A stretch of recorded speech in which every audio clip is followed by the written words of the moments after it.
down these guns. We all get a little piece of that gold. We got a deal? No more deals.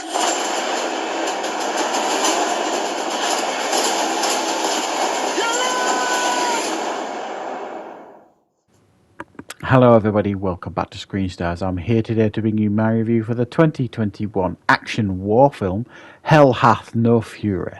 A film that is directed by Jesse V. Johnson and it stars Nina Bergman, Daniel Bernhardt and Louis Mandylor. Now this film is set in the Second World War, or right at the end of the Second World War actually, and it follows Nina Bergman's character Marie, who was part of the resistance, but was also canoodling with a German officer, von Bruckner, and she basically arranged for some gold to be hidden in a cemetery. And the war has ended. She's been branded a traitor, picked up by some American soldiers, and she basically makes a deal with them to take her to the cemetery, and she'll show them where the gold is for her freedom. When they get there, things aren't what they seem. They can't find the gold. The French resistance are not going to let them take the gold particularly easily, as well as the German army, or what's left of it. So, what are my thoughts on Hell Hath No Fury? Well, I saw a trailer for this a few weeks ago, and now I'm quite a big fan of Jesse V. Johnson, because he's done some pretty decent, fairly low-budget action films over the last few years. He's done quite a few things with Scott Adkins and Louis Mandylor. He did like the Debt Collector films, Avengement, few things like that, Triple Threat, so Accident Man. So he's got a good pedigree for low budget action, but he really does have an eye for action. Pretty much every single film that he's done with Scott Adkins and Louis Mandylor, I've been a pretty good big fan of. Really, I like his work. So this was attractive to me in regards to what I saw in the trailer. Now, the film itself is a little bit of a disappointment. I'm not going to lie. It's not exactly what I thought. I thought it was going to be almost like a bit of a retelling of Kelly's Heroes to some degree, with like a badass female lead in it. And that it isn't kind of what you get. It keeps threatening to kind of give you that, but it never fully delivers, unfortunately.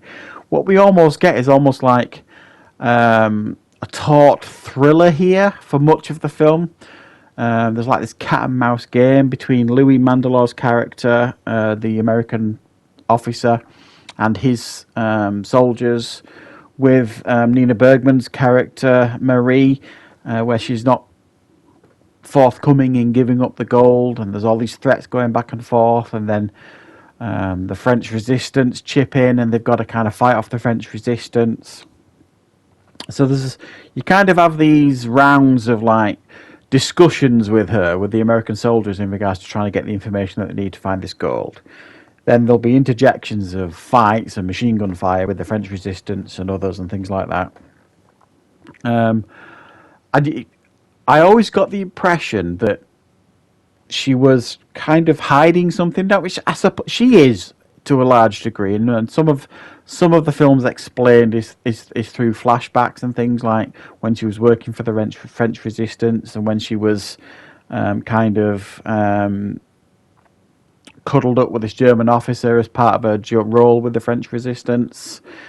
So you do get some flashback stuff here and there, but nothing particularly massively revealing. I mean, I was waiting and hoping for this massive reveal or twist that we never really get in the film, and the promise almost of the trailer, and some of like the stuff that I saw prior to this film's release, Hell Hath No Fury, suggests that Hell hath no fury like a woman scorned, sort of thing.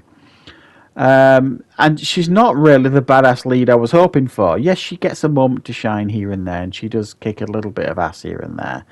But for the most part, she's kind of under the control of the Germans or the resistance or the Americans. And it's almost like she's just kind of biding her time throughout the whole film until she gets an opportunity.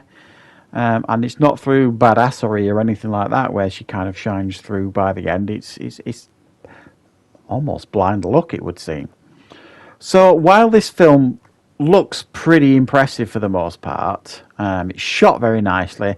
The action scenes are very, very competent. The machine gun scenes are very, very good. There's some brutal kills. There's some brutal knife fights, and yeah, they really do stand out, and they do feel very, very realistic. It's just the story itself isn't massively gripping or exciting. Much of it is placed just in this one place in this cemetery. It feels too enclosed within this story. And yeah, we don't learn an awful lot enough about a lot of these other characters in the film as well, like Louis Mandelor's character and things like that. But everybody gives good performances here, especially like Louis Mandelor, Nina Bergman. All the main faces in the film all give decent performances here, and this is actually quite a watchable war film. I'm not going to say it's a bad film because it isn't really. It's just not really what I hoped for. So yeah, it's a struggle really, this one, in regards to what score to give it, because I did enjoy my time with it, but it's just not exactly what I wanted. So I'm going to go right down the middle and give this one a 5 out of 10. Worth checking out if this director interests you, Jesse V. Johnson. It's another quality film from him in many aspects. It's just the film fails to deliver in regards to its storytelling and things like that. So 5 out of 10 from me. So I hope you found this review useful. Thank you very much for watching.